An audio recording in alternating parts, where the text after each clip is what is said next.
আমাদের অবস্থা ডিসেম্বর মাস মানে মস্কোতে প্রতিদিন স্নোফল হয়, আর এরকম রাস্তাঘাটে অনেক বরফ পড়ে থাকে।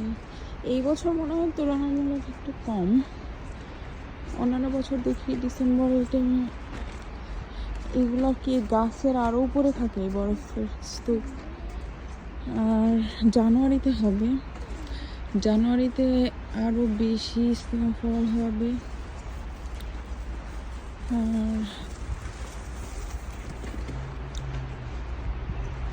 এই তো পার্কটা সব বরফে ঢেকে গেছে। এগুলো হচ্ছে বাসা, আবাসিক এলাকা, এগুলো সব বাসা। আর ওইদিকে হচ্ছে মেইন রোড, সামনে একটা আছে চার্চ। এই যে মেইন রোডের পাশে যে সব আবাসিক বিল্ডিংগুলা, মানে হাঁটা যায় না, অনেক পিছলা, বরফের উপরে হাঁটতে অনেক কষ্ট করে হাঁটতে হয়।